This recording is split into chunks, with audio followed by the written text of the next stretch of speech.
thank the Choctaw Nation for hosting events such as this. I want to thank Reno and also thank Don here, my good friend Don, for hosting these type of forums for the communities to come together and share our shared history and get these type of topics out in the open and have these discussions.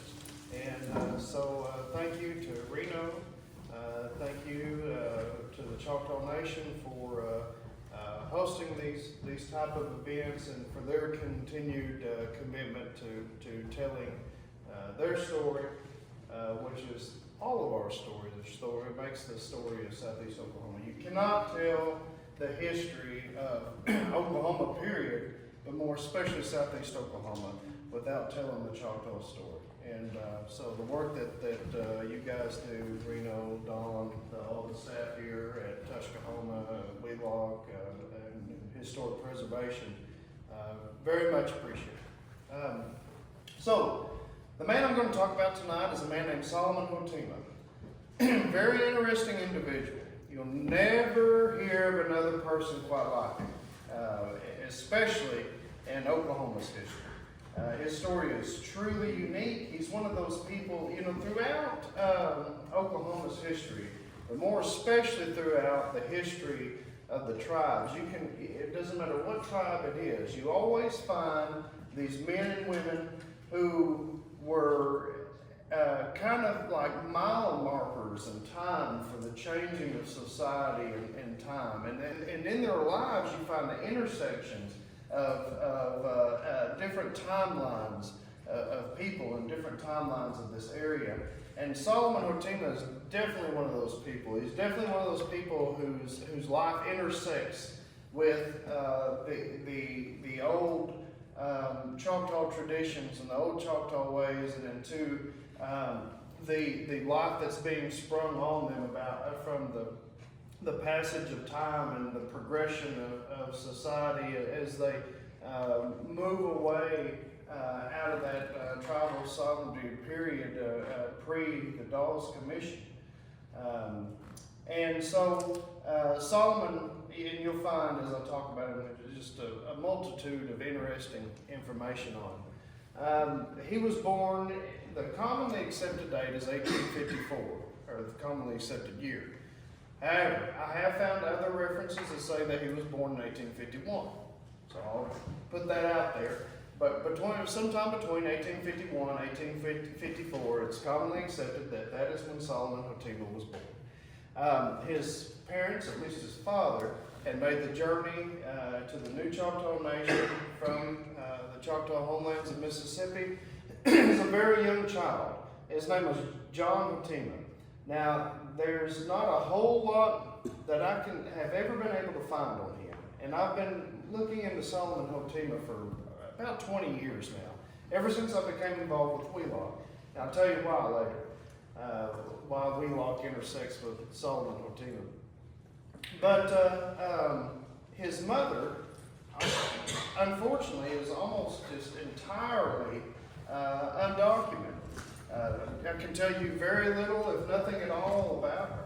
But John Hotema was a presiding elder in the Presbyterian Church. As I said, he had made the journey out here with his family as a very young child during the Choctaw removal, and was very, very active in his church, and it was a very religious person, noted for being very pious, but he also served in some law enforcement position of some sort. You always see the notation that he was a light horseman.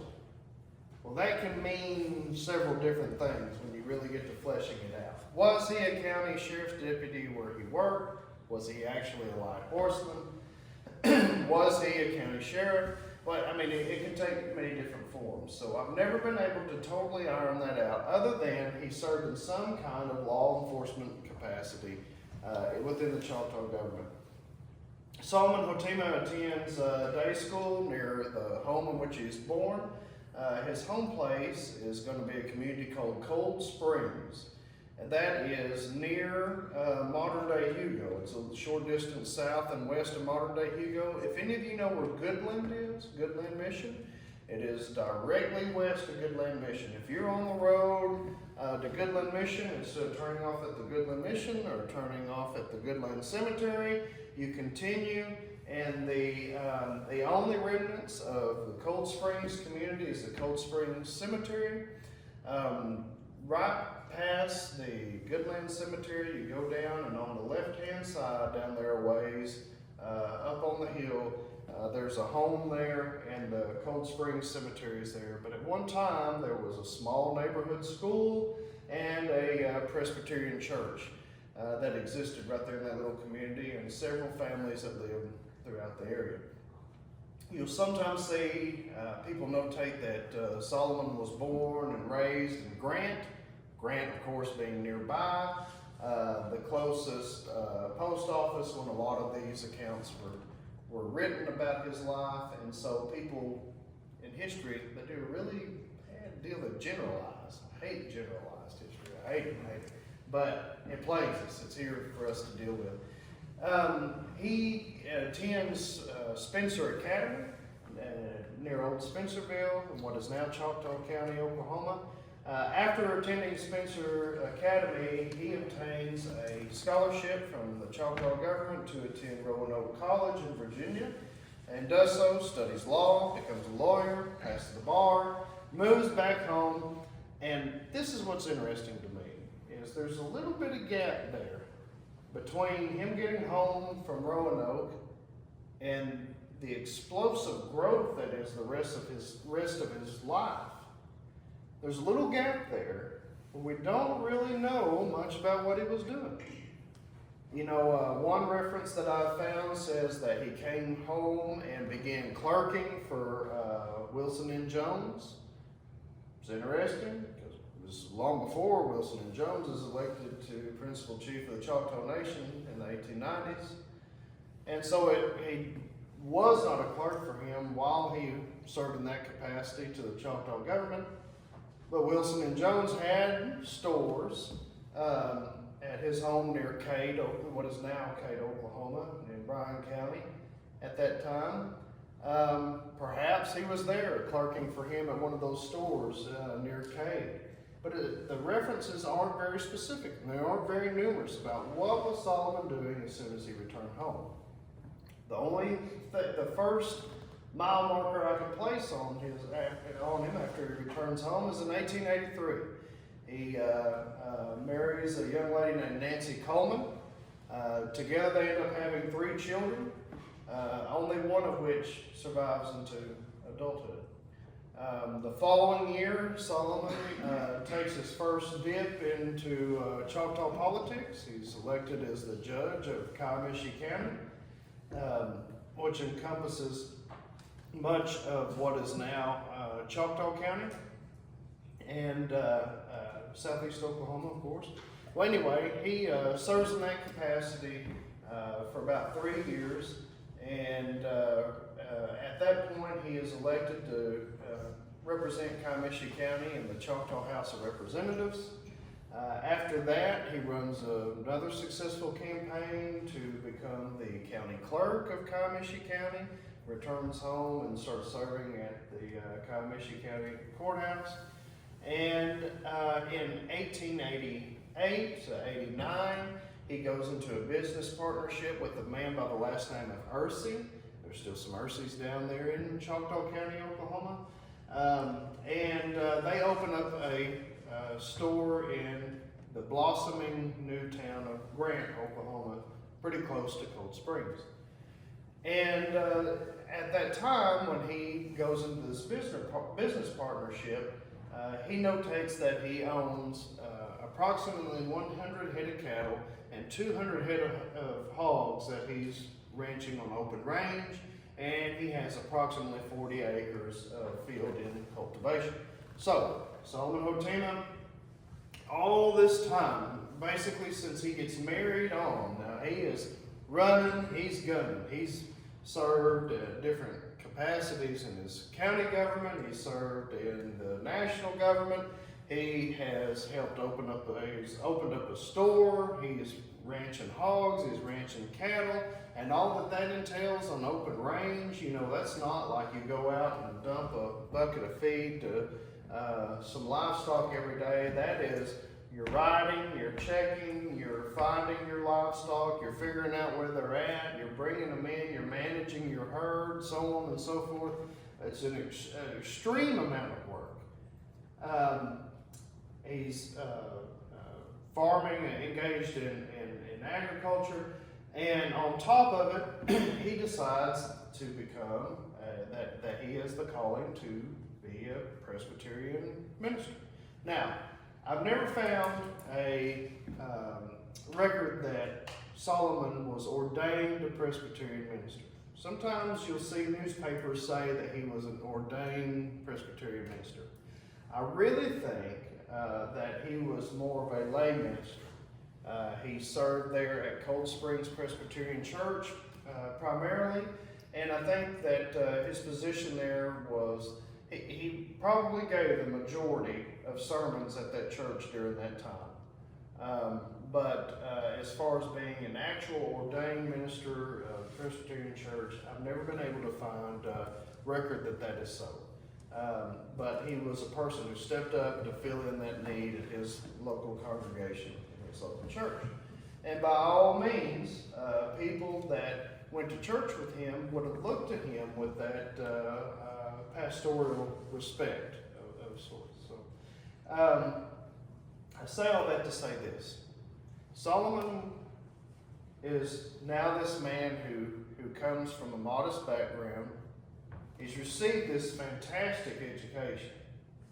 He's brought that back home and contributed it to his community. He's put it to work for his community. He's become a religious leader of sorts. He's engaged in leadership in his county government, in his nation's government. He's engaged in agriculture and producing and providing. He's engaged in business. By all means, he's blossoming up to be, someone that society would look up to and point to as a good man, as we would say. Well, it all starts to take a turn in 1898. 1890 to 1898, Solomon's life kind of Cadillacs.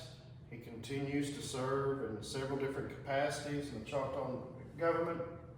In the 1890s, he served in the Choctaw Nation's educational committee. I'm trying to think of an official name. Help me out. Superintendent of Schools. Superintendent of Schools.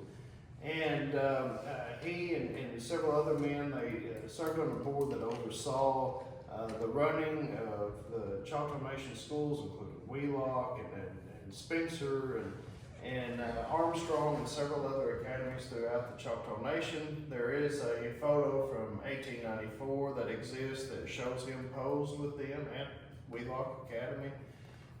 There's several photos of Solomon Hotema. He's one of those people who was very well documented in our area's past. But those 8 to 9 years are very peaceful for him.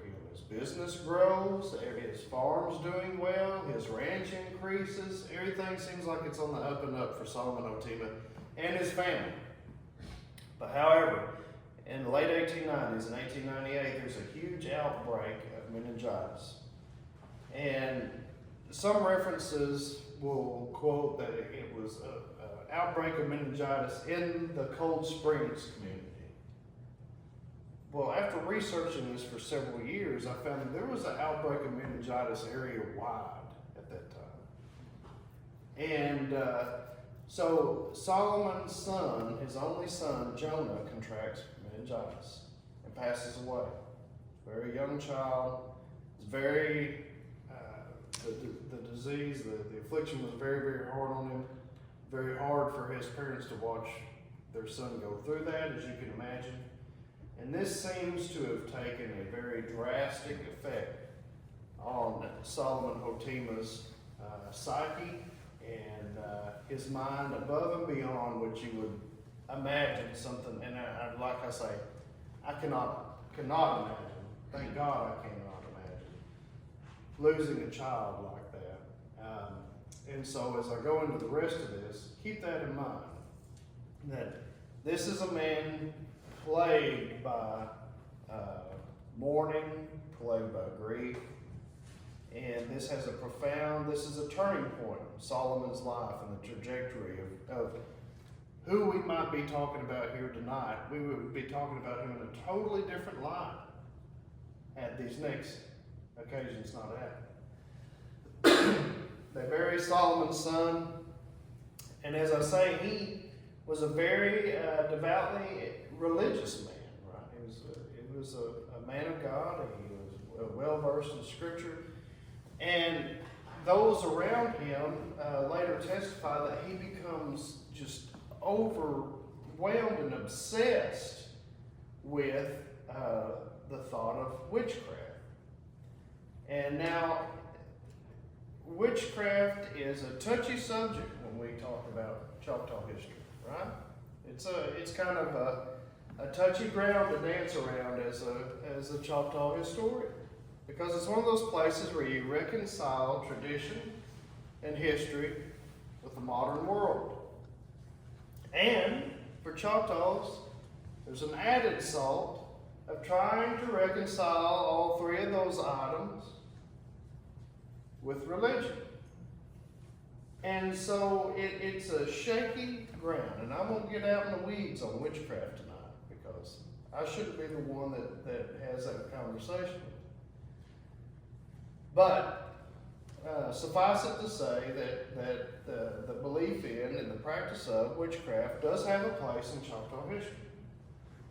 And later on, it was testified that Solomon Hotema's father, John, was a very big believer in witchcraft and talked about it regularly amongst his children, including Solomon, and to the public as an elder of the Presbyterian Church. It seems to be that in this time of grief, Solomon fell back on needing something to blame, needing something to make this make sense. Make this make sense for me, that God would take my son. I've not, And so he falls on witchcraft.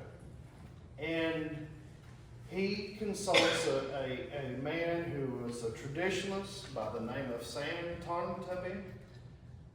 And Sam tells him, yes, Solomon, it's witchcraft. Someone's practicing witchcraft on your family. And furthermore, Sam gives him names. And so this is very parallel to the Salem witch trials, right? Who knows what axe to grind Sam Tarntaby had with these four people that he names to Solomon Hotema? We don't know. But Sam pulls these four names, and he gives them to Solomon. And he says, these are the people who are responsible for the death of your son. These are the people who are engaged in this witchcraft. Solomon does not act immediately on that information. Solomon sits on it for a few weeks. He stews on it for a few weeks. He studies on it for a few weeks. His family later said that those few weeks that he was constantly engaged in prayer, in meditation. He studied the scriptures. He was trying to reason with God of why his son had died, and while these other children around and these other people had died, and there have been several. I saw one reference that said there was 23 people who had died in that Cold Springs community alone of meningitis.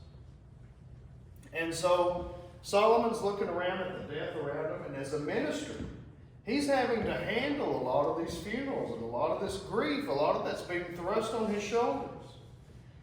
And in those 3 weeks, the sermons that he preaches at Cold Springs, most of them are centered on witchcraft. And one of the last sermon that he gave, he told his congregation that witches come to him in dreams. He sees them in his dreams. And they come to him in these bright lights and these burning balls of fire and these orbs. And that they're trying to get to him. I say this not to knock his beliefs in any kind of way, shape, form, or fashion. That's not my intention. I say this to expose what was reality for Solomon Hotema in that time. What he saw as reality in his world. Solomon decides at this point that it is time to act on the information that he's been given. He gets two men together who profess to be witch hunters. I don't know if they approached him in this manner or if he sought them out specifically because of this. But as this goes on, you'll see, I think they really kind of used Solomon in a lot of ways. They took advantage of his grief, of his situation. And they got together, and all three of them consumed some alcohol. And they got 2 rifles and a shotgun. And they left the home of Solomon Hotema. And they went to the home of Vani Coleman, who was Solomon's sister-in-law, whose husband was away. And when they arrived in the carriage, we know a lot about this particular episode because there was a 15-year-old girl on the porch who saw her Uncle Solomon pulling up in the carriage with 2 of the men.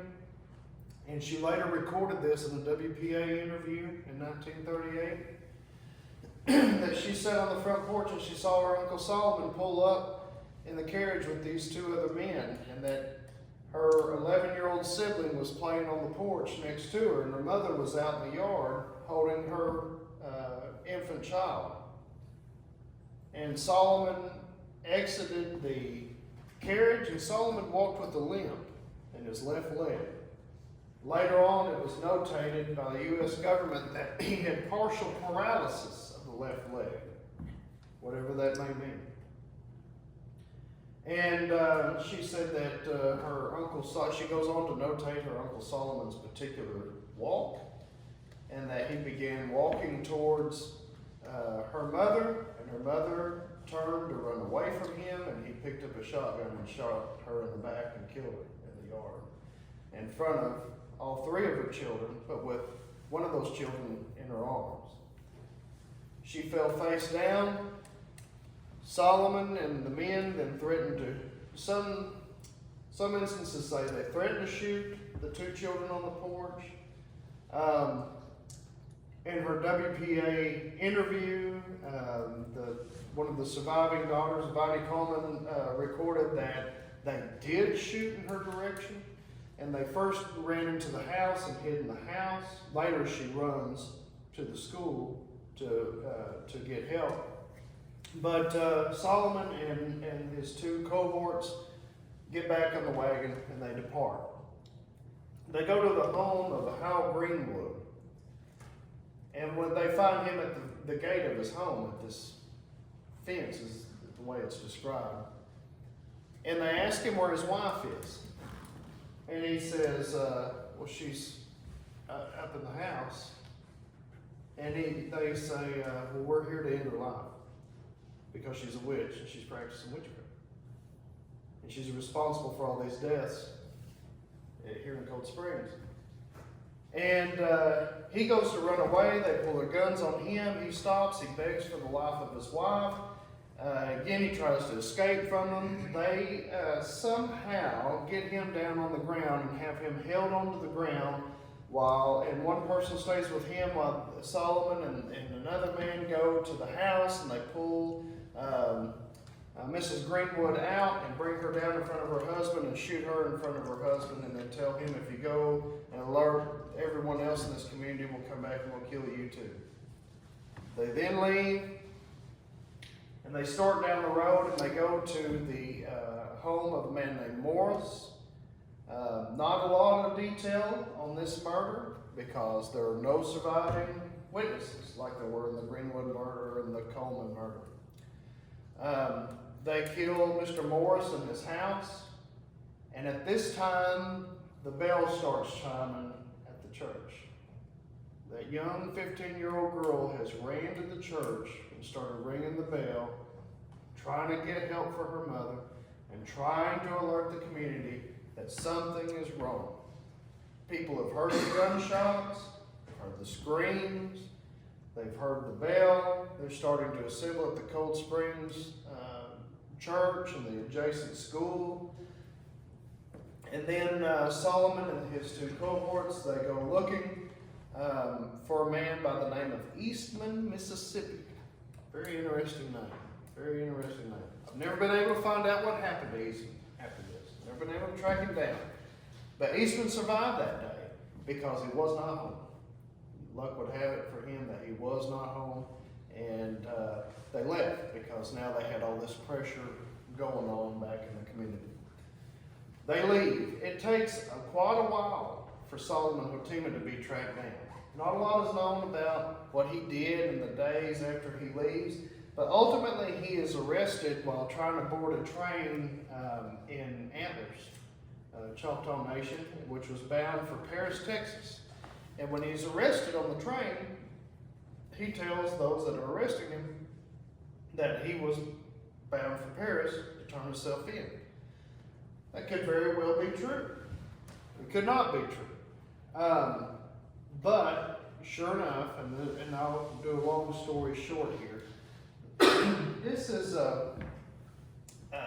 his trial ends up being a very important trial for this period in Choctaw history, because the Choctaw Nation at this time has been stripped of its rights to capital punishment by the Curtis Act, right?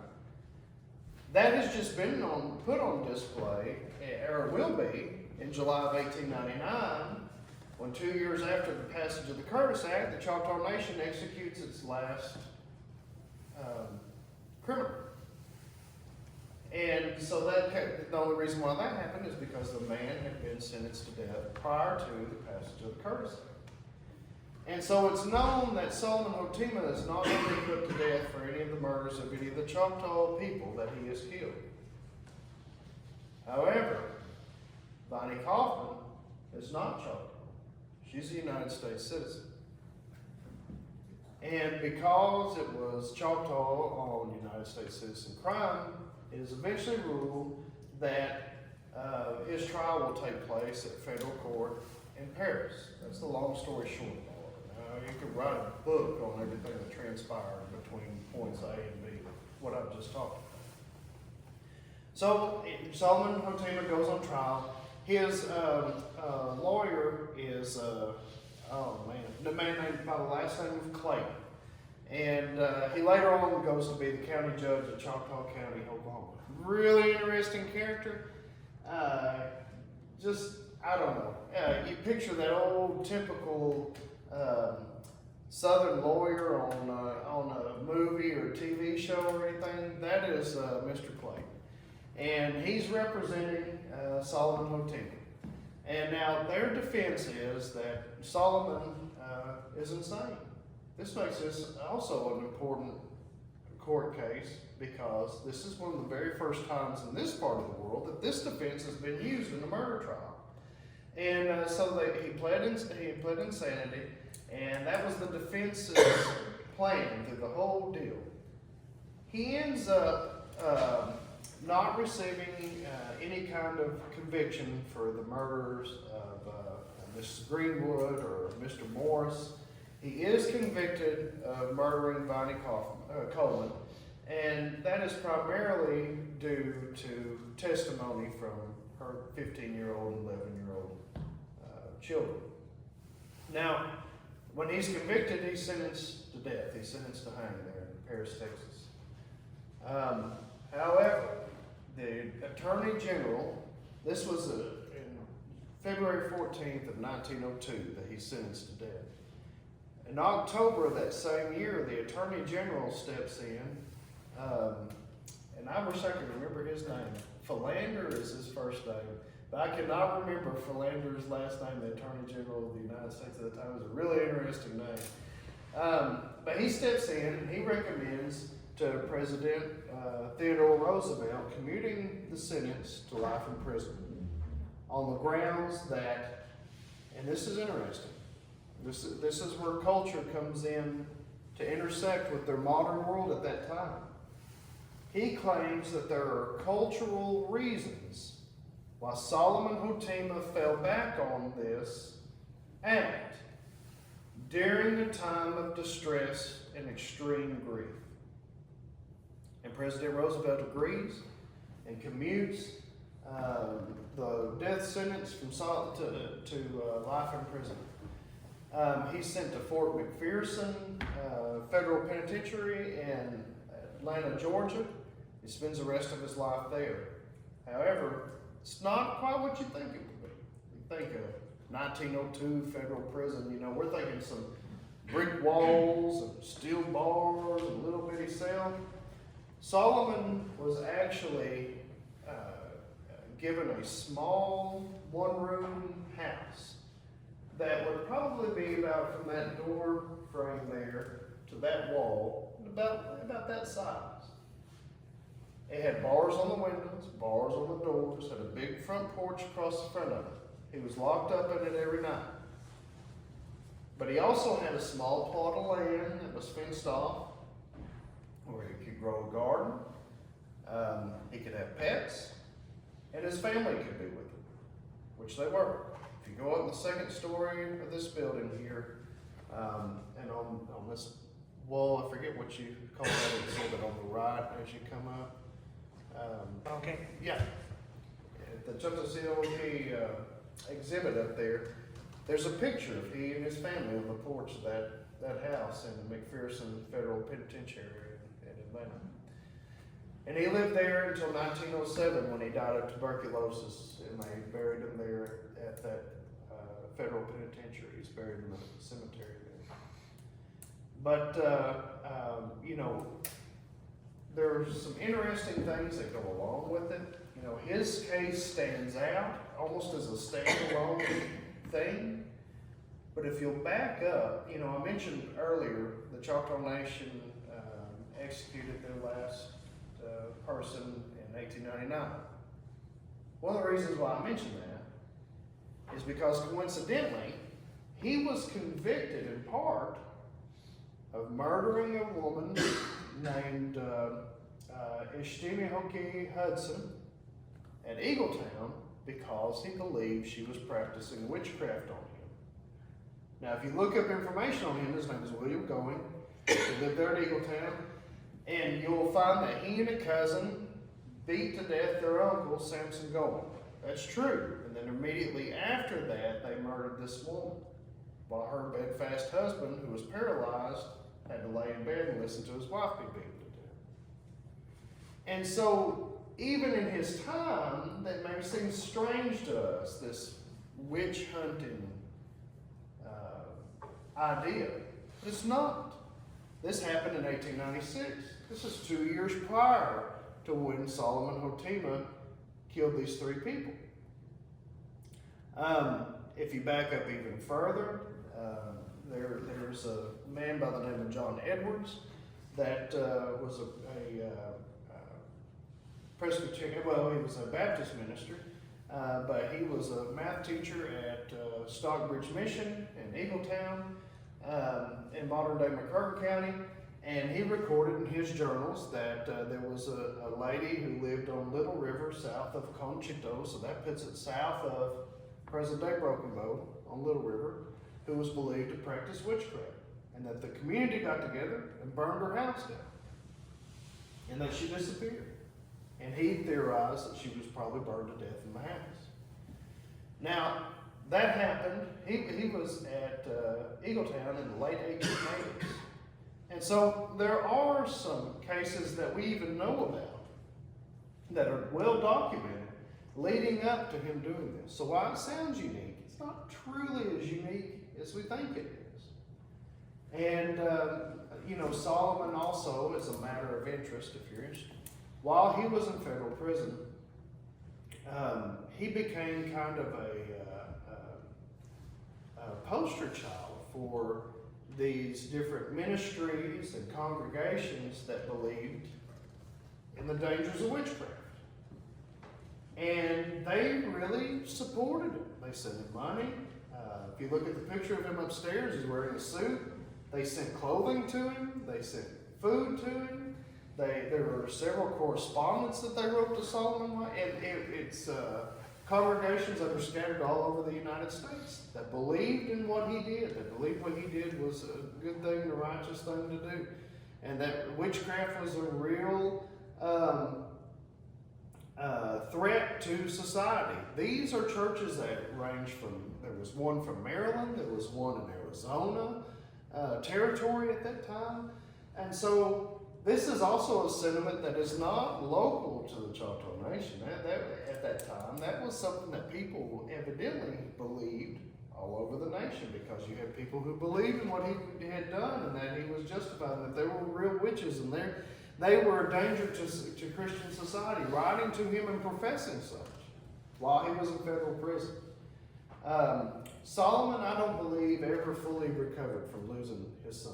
I don't think his mental state ever fully recovered after that point. He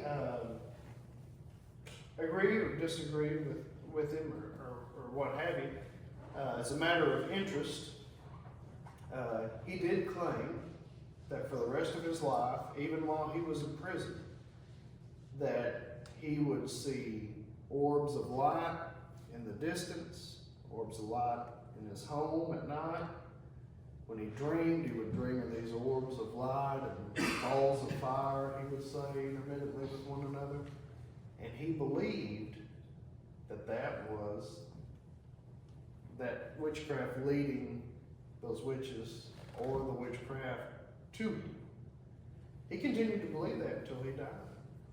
And so he never, there was never an instance where Solomon came out and said,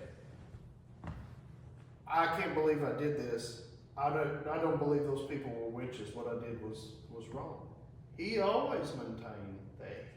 As a matter of fact, he gave a statement one time that he, as a congregational leader, had a Christian duty to put an end to the witchcraft that those women were doing. And the man. There were men too. And so if you ever wonder what his view on it, what his take on it was, he always maintained that what he did was for the right reasons. Now, like I say, he had a death sentence commuted for insanity, but you be the judge. I know that everybody believes different things, but like I said, this is one of those places where culture and heritage and history and religion in the modern world, they all intersect in Solomon Hotema's story. And boy, does it make it muddy. That's a muddy deal. How do you draw it all out? And how do you say what's what without stepping on toes of one or the other? You know, if I come out and say that he was insane and morally corrupt individual for murdering those people, I step on the toes of culture and even religion. But if I come out and say that he had the